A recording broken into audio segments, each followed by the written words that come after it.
Bien, hola, estamos aquí iniciando este pilotaje de lo que es el canal de Saberes Menores, el videoblog de Saberes Menores.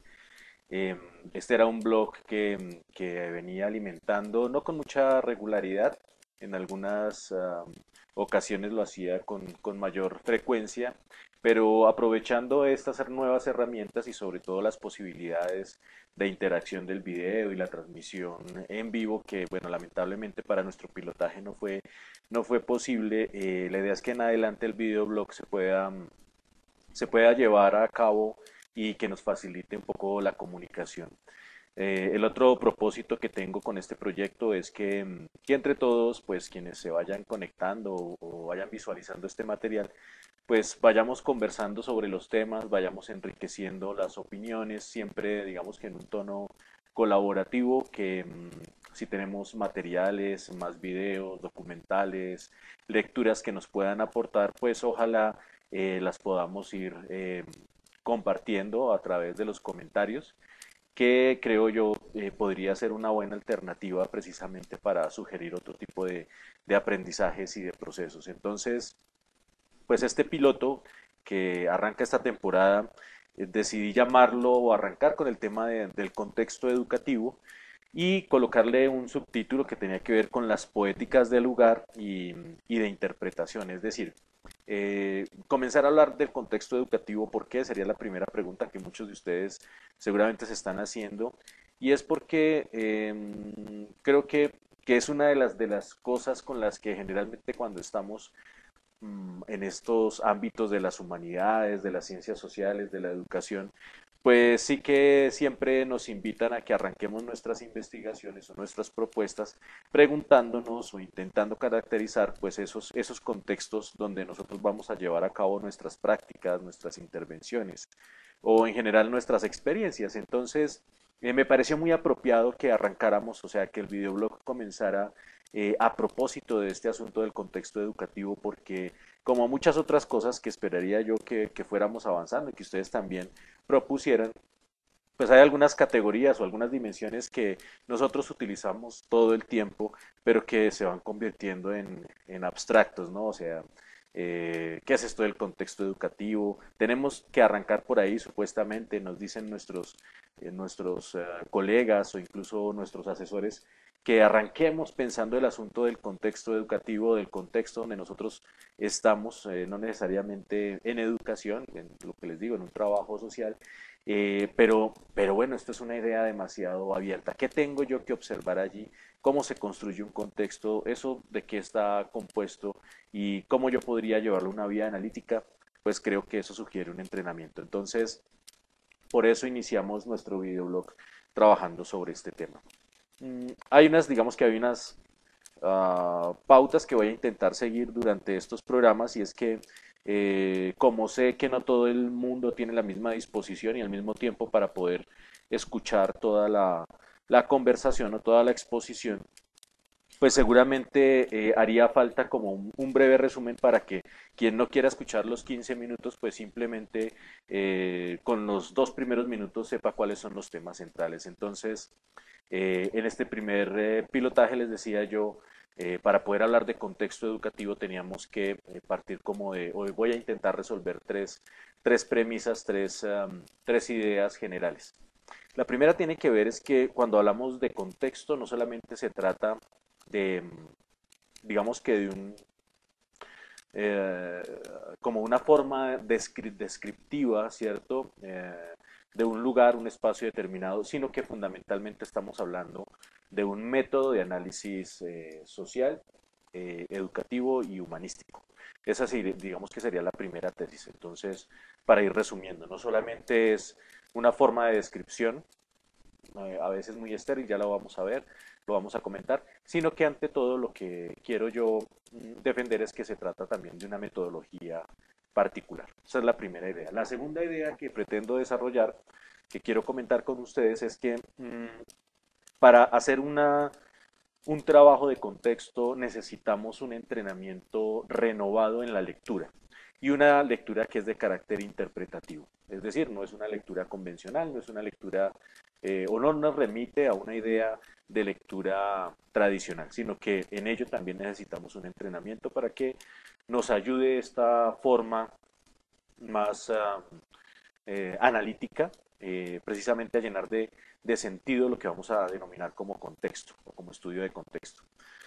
Y la tercera y última idea es que si ustedes lo aceptan, aceptan esta visión de lo que significaría, es decir, de hablar del contexto como una cosa más amplia, como una cosa que nos exige mayor atención, seguramente implicaría que dependiendo las disciplinas o el lugar disciplinar donde nosotros nos ubiquemos y la postura que tengamos, las herramientas que utilicemos para poder abarcar o abordar este contexto o estos estudios de contexto van a ser distintas, por supuesto, pero van a tener algo en común y es precisamente esta sensibilidad renovada hacia la lectura. Entonces, son esos tres puntos acá para quienes no quieren estar toda la exposición, pues creo que estas son las tres ideas fuertes. Bien,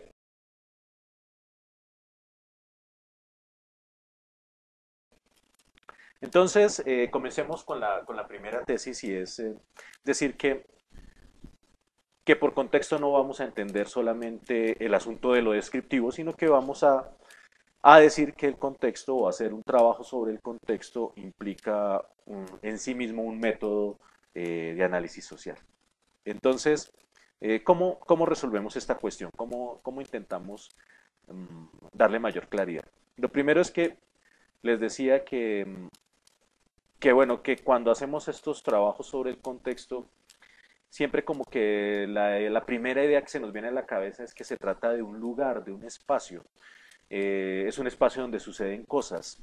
Um, y por cierto, entonces tendríamos que ir mirando, ir caracterizando, ir identificando qué es lo que sucede allí, quiénes son los actores, quiénes son los protagonistas, cuáles son las lógicas de poder que se suscriben allí, cuáles son los símbolos que se utilizan, cuáles son las prácticas sociales que, digamos, que determinan ciertos comportamientos dentro de ese contexto, etcétera, etcétera. Entonces miren que ya desde allí se nos abre un panorama bastante complejo, en donde, por supuesto, piense que ya en esa visión ya vamos mucho más allá de la idea inicial de que el contexto como lugar lo podemos resolver fácilmente en nuestras investigaciones, de pronto utilizando algunas fuentes secundarias que podemos rápidamente encontrar a través de la internet o en una visita a una biblioteca, a una hemeroteca, y es quedarnos con el asunto muy trivial de pronto resolver el asunto del contexto con lo que nosotros criticamos mucho en particular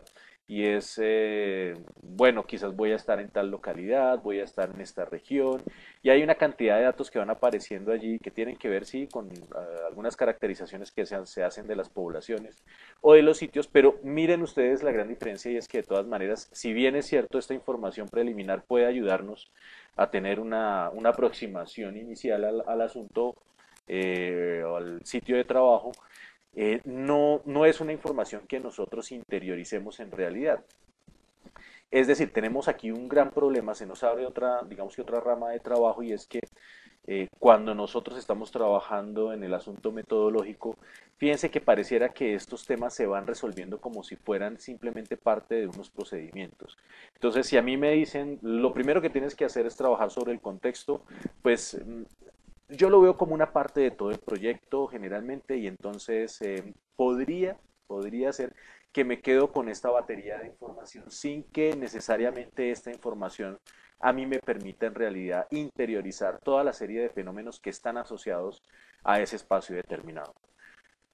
Nos sucede mucho, quizás algunos de ustedes estén en acuerdo conmigo o en desacuerdo, pero pareciera que por los ritos y por las miradas que nosotros tenemos sobre la manera en que desde las ciencias sociales producimos conocimiento, pues también estamos supeditados a que este tipo de cosas se hagan como muy rápido, de una manera muy acelerada. Y noten ustedes que si aparece una dimensión de trabajo sobre el contexto, pues diría yo que hay que ponerle muchísima más atención, porque si nosotros lo pensamos como no solamente como un elemento descriptivo, sino como un elemento analítico, muchas de las cuestiones que van a resolver nuestras preguntas de investigación estarían alumbradas por un muy buen análisis de contexto, es decir, entendiéndolo como una metodología de trabajo y de investigación a nivel socioeducativo, cultural, humanístico, etcétera, etcétera. Entonces, eh, eso digamos que sería la primera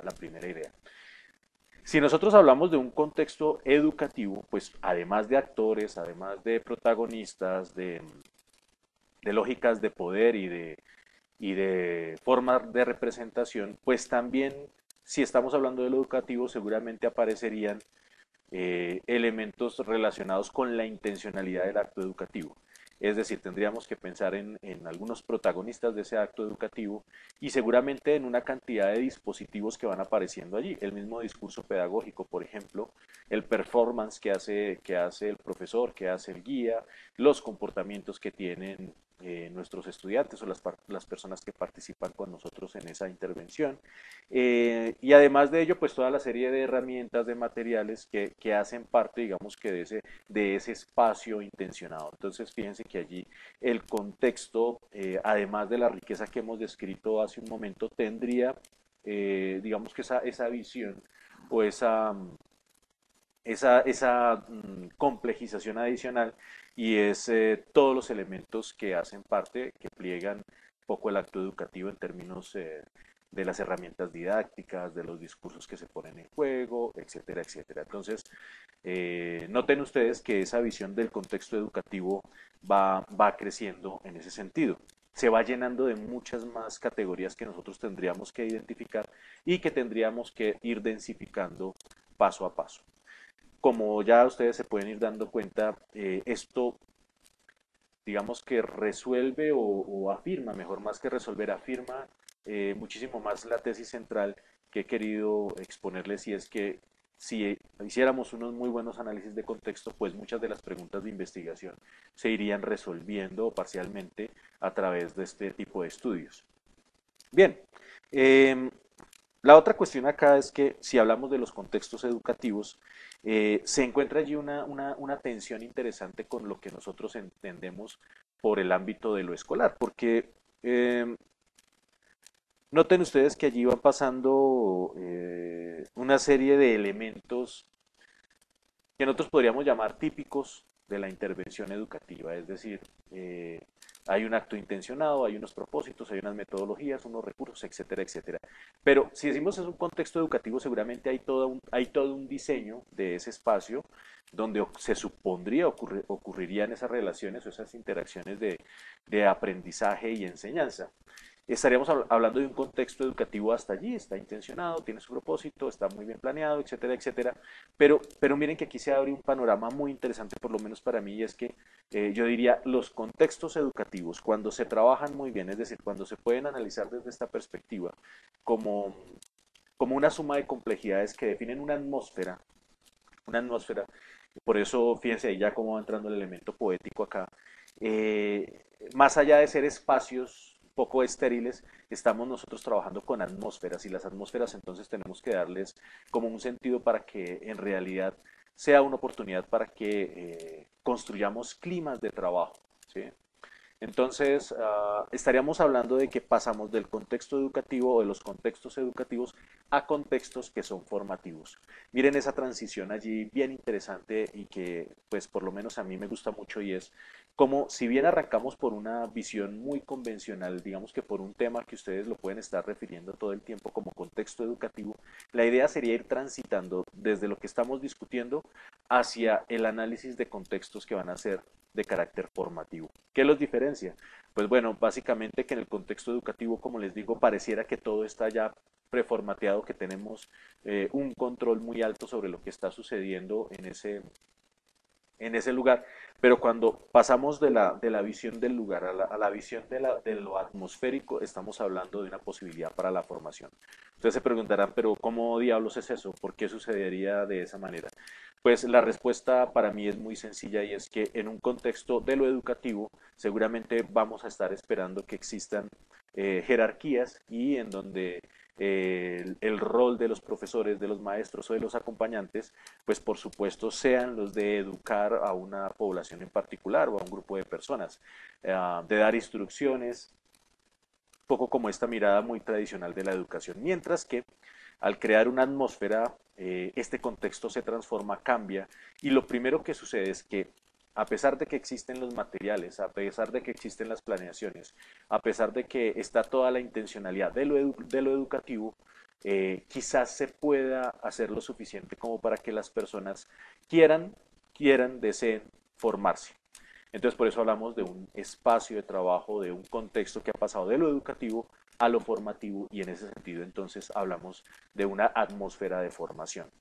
Esto significaría una serie de nuevas formas de protagonismo, ya no de una jerarquía establecida de manera piramidal, sino de unas lógicas de trabajo más horizontales, en donde todos asumimos que en la atmósfera formativa, pues ya no existe alguien que tenga el dominio, digamos que del tema, sino que hay unos niveles diferenciales que ante todo nos permiten ir trabajando en común, en una propuesta común. Entonces, noten ustedes que un poco también el uso de esta plataforma y de esta herramienta la estoy pensando desde esa perspectiva. ¿Cómo hacer, por ejemplo, aparecería la pregunta, cómo hacer para que el Facebook se nos convirtiera, o cualquier otra plataforma, el YouTube, se nos convirtiera en una plataforma de interacción, en una atmósfera real de trabajo, de intervención formativo, no solamente educativo, no solamente como un espacio al cual nosotros llegamos para resolver dudas rápidamente, encontrar información de manera acelerada, sino en realidad cómo logramos que se creen pequeñas comunidades virtuales de trabajo, que es en últimas el sueño, si ustedes lo notan, de todas estas plataformas virtuales de aprendizaje. Creo que hay un problema y es que la plataforma virtual parte del principio de crear un contexto desde lo educativo, pero no propicia lo suficiente para que se genere una atmósfera de formación. Entonces, eh, creo que por allí va mi interés y veríamos hasta qué punto esta tesis se nos va confirmando. Bien, hasta ahí creo que voy a dejar el primer punto. Seguramente si ustedes tienen dudas, opiniones o comentarios, pues sobre esto, por favor, vayan colocándolo en el espacio que está diseñado para tal efecto. Pero ¿qué otra cosa podemos decir de esta visión del contexto? Pues la misma palabra es interesante descomponerla porque decía yo en alguna otra oportunidad, el contexto remite también a pensarlo como una lectura que se acompaña. Y aquí aparece de nuevo el elemento poético. Una lectura acompañada significa que no es una lectura que se hace de manera muy superficial, sino que es una lectura que se hace con un nivel de apasionamiento. Una lectura acompañada es una lectura en donde entran una cantidad de percepciones. Una lectura acompañada es una lectura que se hace con amor.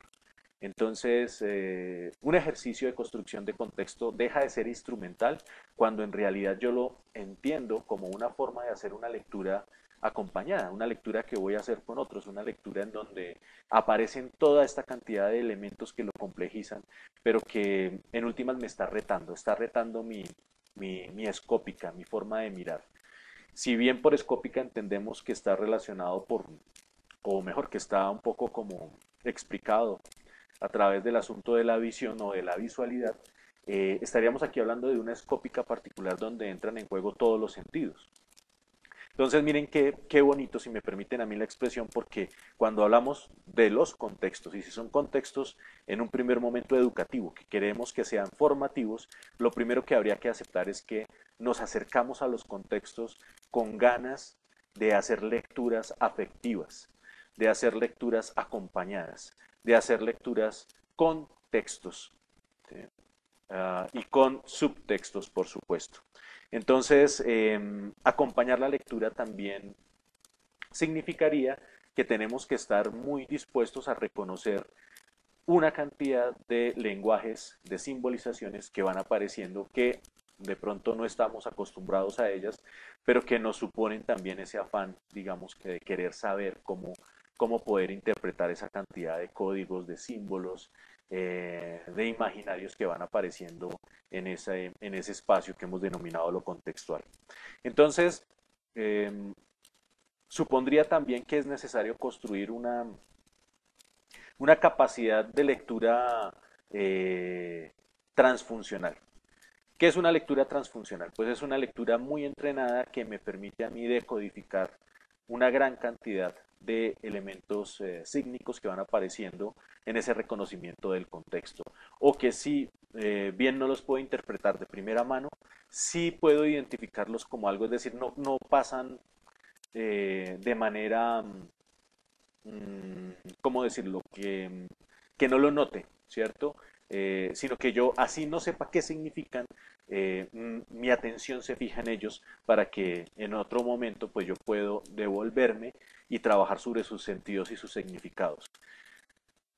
Es decir, en otras palabras, hay que afinar la sensibilidad, ¿sí? Y afinar la sensibilidad implica, por supuesto, significa que mi mirada no es una mirada distraída, que yo no estoy como simplemente llegando a los contextos y diciendo, ah, sí, todo esto es igual y tal, sino que yo soy capaz de incluso de identificar aquello que no entiendo, que no comprendo, porque es sobre eso que yo puedo hacer preguntas, que puedo lanzar inquietudes, que puedo en realidad estar como conectado a flor de piel con esos lugares donde yo quiero generar una intervención, donde yo quiero proponer algún tipo de experiencia. Entonces, eh, en últimas, fíjense, noten ustedes que esa conexión que existe entre las lecturas transfuncionales y la visión del contexto educativo tal como lo estamos planteando acá, pues nos lleva al reto de proponernos leer de maneras distintas, de favorecer que tengamos unas plataformas culturales que nos permitan obviamente transitar por estos códigos, porque estamos luchando contra algo muy fuerte. Noten ustedes que la mayoría de las veces pareciera que todos los lugares y todos los espacios estuvieran definidos de la misma manera y como que no existiera novedad, no tuviéramos oportunidad de leer cosas distintas. Pero si entramos por esta vía, seguramente aquellos espacios que se nos muestran repetitivos, que ya se convierten casi como en una cuestión de generar condiciones muy homogéneas, si nosotros nos permitimos esta entrada, incluso en lo que parece repetitivo, podríamos nosotros verificar cuáles son los espacios de ruptura, cuáles son los espacios de trabajo por los que nosotros quisiéramos en realidad descomponer esos contextos y abrirnos a lecturas diversas.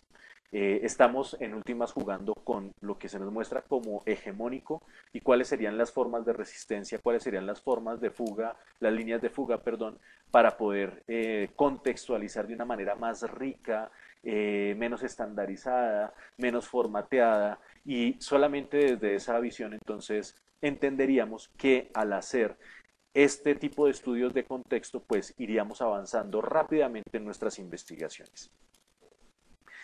Por otro lado, aparece otro asunto interesante acá y es que plantear el asunto de los contextos de esta manera significa también problematizar cuándo estamos nosotros adentro y fuera del contexto, bajo qué condiciones nosotros vamos a hacer esos abordajes y sobre todo cómo se van dando ciertos límites.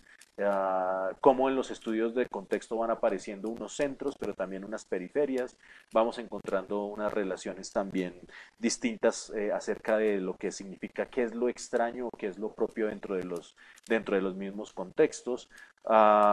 Y este tipo de dualidades, fíjense, de relaciones dialógicas que seguramente nos ayudarán a, a generar unos análisis más cercanos a lo que queremos en nuestra investigación.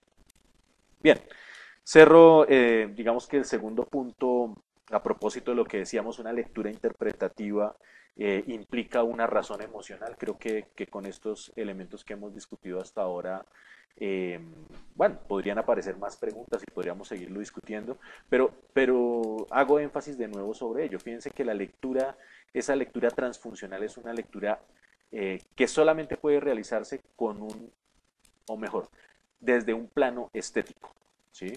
No necesariamente desde un plano racional, como nos lo han venido enseñando hasta ahora. Como pareciera que estos estudios de contexto tienen que ser tan absolutamente racionales que no dejan espacio para lo emocional, para lo estético, porque solamente desde allí podemos apreciar lo que se nos va mostrando como muy homogéneo. Si nosotros no tenemos esta claridad desde el lugar de lo estético, desde nuestra sensibilidad, pues va a ser muy difícil que podamos reconocer otro tipo de formas de simbolización o de formas de trabajo sobre el lenguaje o sobre la misma comunicación que ocurre en los contextos. Entonces, miren que con esto yo creo que quisiera cerrar esta parte.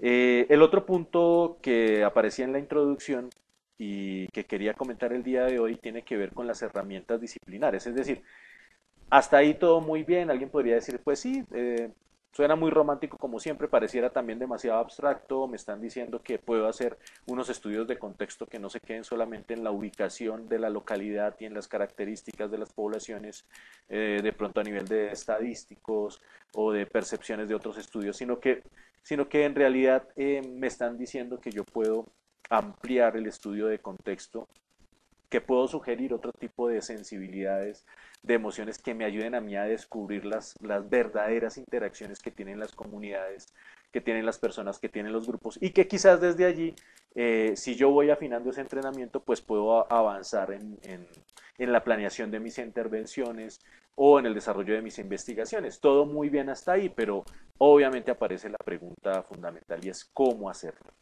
cómo yo puedo hacer eso. Bien, creo que aparece un primer nivel y es que debemos trabajar sobre nuestra sensibilidad, es decir, tenemos que ampliar, ya lo había comentado hace un momento, tenemos que ampliar la envergadura de nuestras matrices culturales, porque es la única manera en que yo puedo comprender otro tipo de lenguajes y otro tipo de códigos. ¿Qué significa ampliar una matriz cultural? Pues básicamente es saber cómo reventar, cómo estallar la burbuja donde a mí me han formado con un cierto tipo de gustos, de afinidades sobre la música, sobre el cine, sobre lo que debo leer, sobre lo que debo creer, en términos religiosos, políticos, ideológicos en general. Romper esa burbuja significa que tengo que salirme de lo vulgar, de lo común. Entonces, miren que seguimos hablando desde el plano de lo estético. Para poder construir diversas matrices culturales, yo tengo que saber cómo acercarme a ellas. No significa que me comprometa políticamente con ellas, significa que pueda ser lo suficientemente sensible como para entender cuáles son sus orígenes, cómo se desarrollan, por qué funcionan como máquinas de captura de pensamiento, por qué eso condiciona en últimas los comportamientos de todos nosotros como sujetos en diferentes contextos. Entonces, para poderlo hacer, el primer paso frente a la pregunta por el cómo es que necesitamos trabajar sobre nuestras matrices culturales, es decir, estar dispuestos en una situación de apertura a reconocernos y a reconocer otro tipo de experiencias, de lenguajes y de posturas.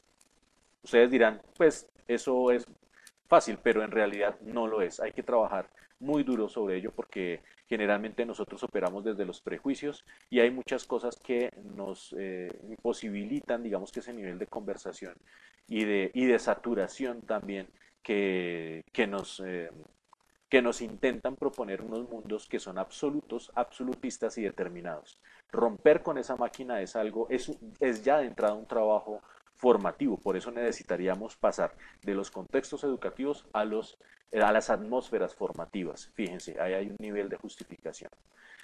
Sería la primera pista. ¿Cuál sería la segunda pista? Dependiendo de las disciplinas, decíamos, seguramente van a aparecer herramientas y metodologías distintas para poder diseñar y armar contextos. Si yo estoy desde el campo de la arquitectura, de las artes, eh, seguramente aparecerán herramientas que desde allí me ayudan a mí a interpretar los contextos de los objetos en situación y pues vale que esas herramientas, si yo sé cómo ponerlas en juego, si sé cómo conectarlas, me ayudarán a mí a trabajar sobre esta visión renovada. Sobre esto, porque ustedes dirán, bueno, pero ¿cómo funciona? Hay un documental que les recomendaría que yo utilizo mucho que se llama Sketches de Frank Gehry, que es un arquitecto norteamericano muy afamado. Y creo que él allí da unas pistas interesantes para saber cómo se arma un contexto desde la visión de las artes o de la arquitectura. Él utiliza una serie de herramientas que tienen que ver con el prototipado, que tienen que ver con el manejo de sketches, ¿cierto? De figuras de borrador. Y es desde ahí que él construye precisamente su visión arquitectónica de mundo. El tercer elemento, entonces, que creo yo que es fundamental acá, es tener en cuenta que es posible, si bien es cierto, las disciplinas nos dan algunas herramientas metodológicas que nos ayudarían a complejizar los contextos, también hay algunas herramientas que yo pensaría que son como comunes a todas las disciplinas y que nos permiten incluso el trabajo precisamente interdisciplinar, que nos permite eh, hacer un análisis de contexto con diferentes profesionales, sentarnos en la misma mesa y conversar sobre el sitio donde estamos haciendo nuestra práctica, nuestra intervención o nuestra investigación. Es decir, que yo pueda hablar con el antropólogo, con el médico, con el historiador, con el docente, etcétera, etcétera.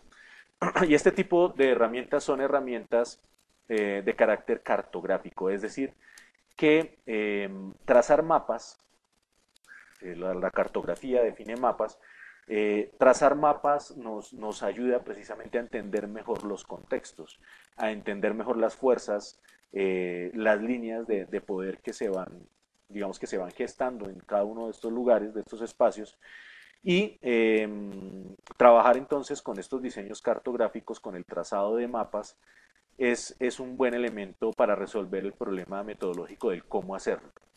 Todos los planos, digamos que son una representación de la realidad, no son una representación exacta de la realidad, sino que, fíjense, también trabaja con símbolos, con maneras de hacer simbolización sobre lo que nosotros consideramos es un territorio.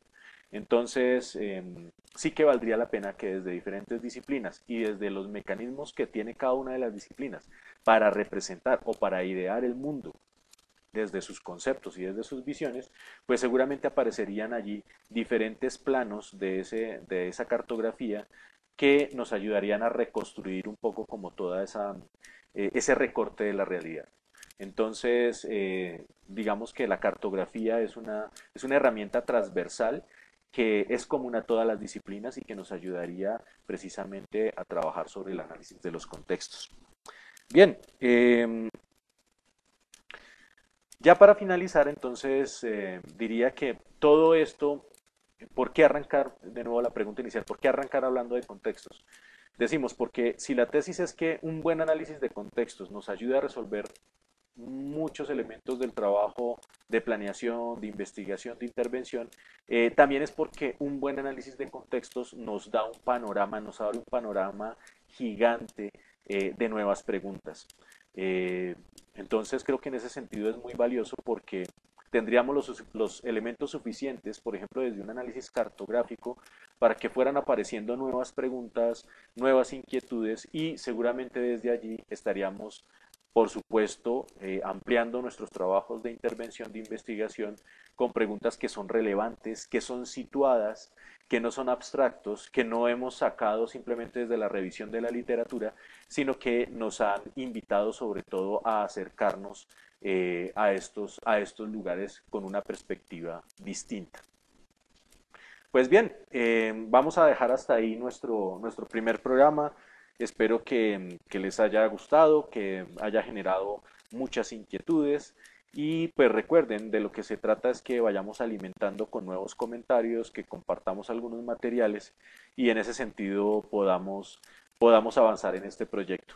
También si ustedes tienen algunos temas que quisieran que tomáramos acá, pues con mucho gusto solamente tienen allí que colocarlo, escribirlo, cuáles serían esos temas que les gustaría que abordáramos y pues yo voy a estar muy atento para poder trabajar sobre estas dimensiones y avanzar entonces en el contenido del programa desde esa visión de participación.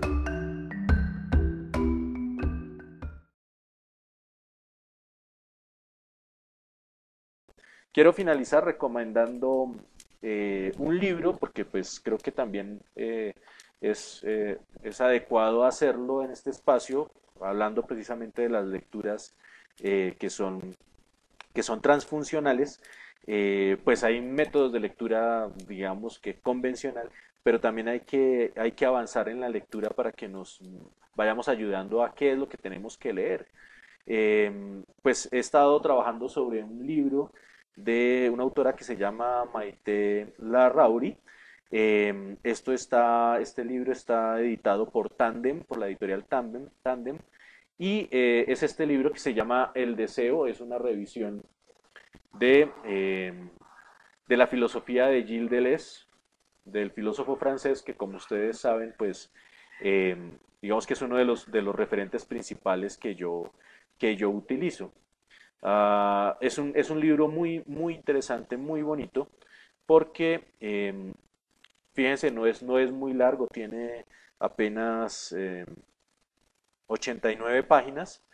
Es un libro que recomiendo muchísimo porque de una manera muy breve la autora nos permite precisamente adentrarnos un poco como a las grandes percepciones y pensamientos, sobre todo enfoques que tenía Deleuze. Lo hace de una manera muy sencilla y creo que vale la pena recomendar este texto.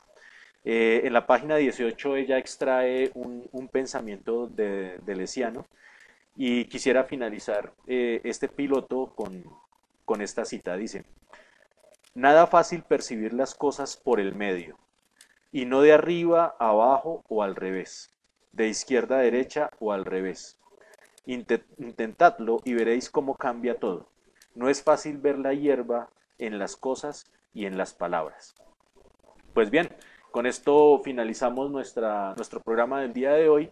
Espero que sigamos conectados y que sigamos trabajando sobre estos saberes menores. Muchas gracias, nos vemos la próxima emisión. Espero que podamos hacer el vivo rápido y que no tengamos otras dificultades. Hasta pronto, chao.